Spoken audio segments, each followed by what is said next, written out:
This is a tutorial for setting up and balancing the DJI Ronin S. Let's see what's in the case. 3-legged support stand, riser plate, battery grip, instruction manual, USB cable for charging, slider plate, additional lens support screw, and the Ronin itself. So let's start by taking out the stand first and the battery pack. So first we need to screw the stand to the battery hand grip. Okay, so we've got a screw in the bottom here which can fit in there. So let's do this. Then we're going to put it on the table and leave it like so. When handling the gimbal, when it comes out of the case, I find it helpful to use this Velcro strap to keep the axes all together, because then it just makes carrying it a lot easier. So now we have to slide the gimbal itself on top of the battery grip. See how we're making sure that the contacts are going to the contacts there. And this locking lever is forwards by the joystick. Slide this along. Then we push the locking lever back. It doesn't go all the way back, so don't force it, but it's quite clear when it's actually finished. Let's take the Velcro strap off now. And then we let the arms sort of flop into position here. At the top, we have got the tilt axis, and this enables the camera to tilt forwards and backwards.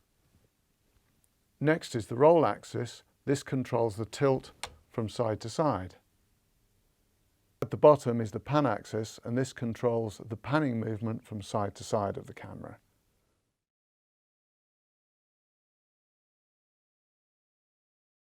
Now we need to balance up the camera on the lens. Now in this case I've got the metabones on because this is how we connect a Canon EF lens to the camera. Now I've got a bit of an extreme example here. This is a 24-105 lens.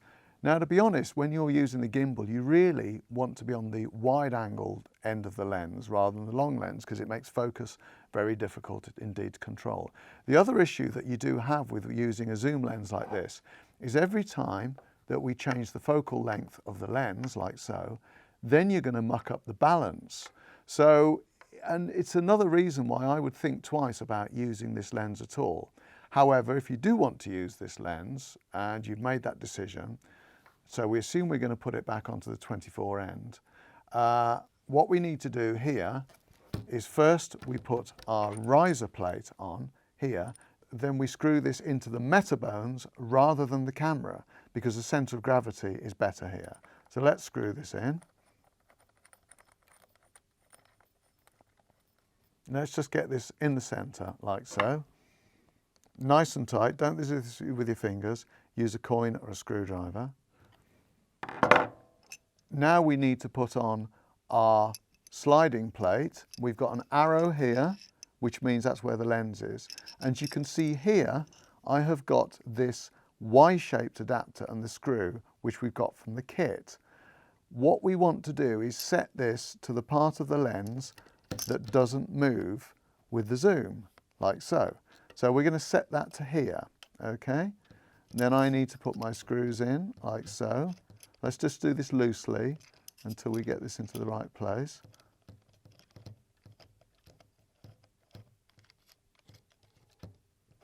Slide this back, so this is on the static part of the lens, screw it in. Tighten these up, tighten these up,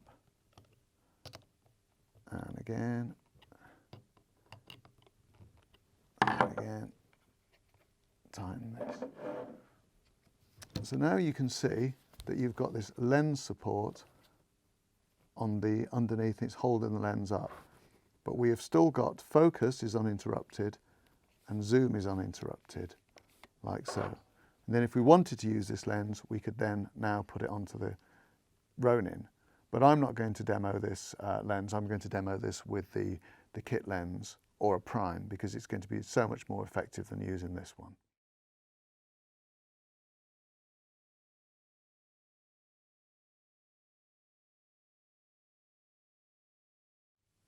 So to put the camera onto the sliding base plate, we need to press the quick release there. Now this is a safety mechanism which will stop the camera from slipping forwards and coming off during the process. So we press this in and we make sure that the locking mechanism is there, which says unlocked. We slide from the front of the plate like so. And if I let go of this, the camera's not going to fall off. What I'm going to try and do here, I'm going to hold the arm and I'm going to set the camera until it is about balanced, just by sliding this forwards and backwards, a little bit at a time. Okay.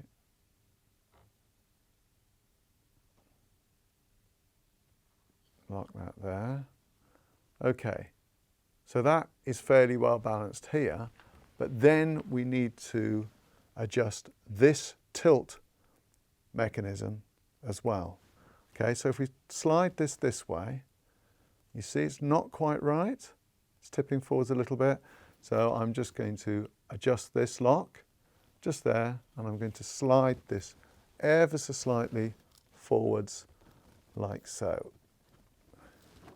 Just give that a little lock, see how that goes. And what we want is the camera to be able to be put in any tilt position and to stay in the same place. Okay. So that seems to be working quite well. Just to confirm that we've got our lock is forwards, so it can't go anywhere. So we've now got the tilt fixed, balanced, with a combination of the sliding base plate and the tilt arm itself here.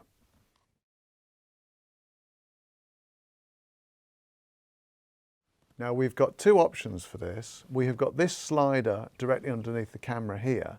This is mainly used to make sure that you've got enough clearance here, because your camera could be a different size. So I'm quite happy with this one, and it gives us the clearance that we need. So let's work on this control here. Now you can see the camera's tipping to the right, so we need to move the center of gravity over to here. Again, we are just micro adjustments there. Just going to tighten this up, tighten this one up. Okay.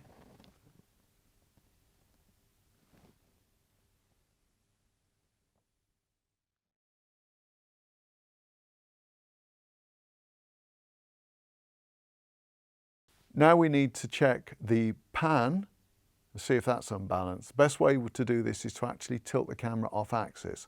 Holding onto it carefully, tilt it this way. Ah, it's definitely out. Okay. So what we're going to do is use this locking control here. And then we can slide the camera forwards and backwards until it doesn't flop around. It's micro adjustments, just go a little bit at a time. And let's use it the other way. And let's tilt it this way. Okay. Now we've got the camera on the gimbal and it is balanced, we can turn all the motors on. So we turn the battery on here, one long squeeze. Great. Now we need to go up to the on button here. Then we need to give this a squeeze until it turns on.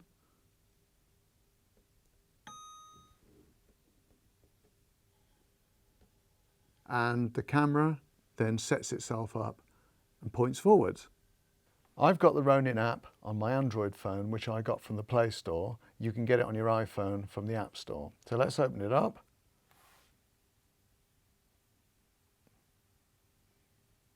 And we just need, you might need to connect. Now the camera is already on, so it's found it, but if you need to connect it, we'll press in here.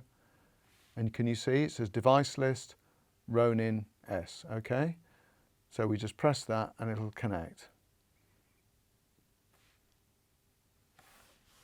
The next thing we need to do is the balance test. So we press here and you see we've got begin test. And the camera is turning at the moment whilst this is testing.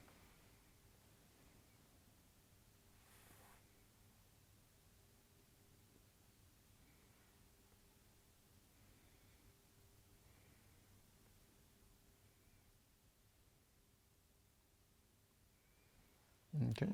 Now the balance test result says pan, roll, tilt, all excellent. Well done. We go okay. Okay, then we can come back here. Then we can go into motor parameters and make sure that everything is just right. And at the moment we're just in the basic setup, which is fine for now. And we go to auto tune.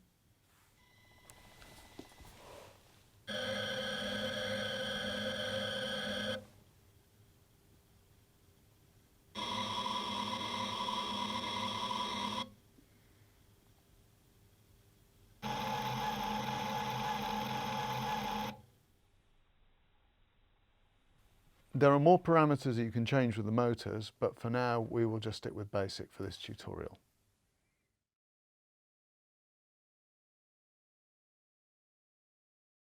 To balance the motors without the app, press the M button and the trigger button together.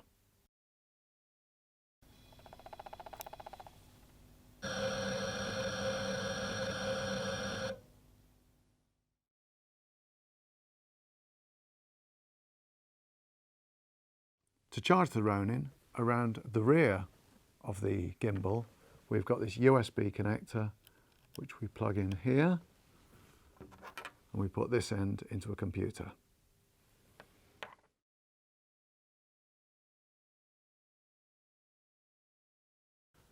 To turn off the Ronin, we need to squeeze the on and off button till it goes off. And then for the battery, this is a bit harder. We have to go 1, 2, 3 clicks, then hold. Whenever you take the camera off or need to change a lens or change the balance in some substantial way, you need to turn the motors off first.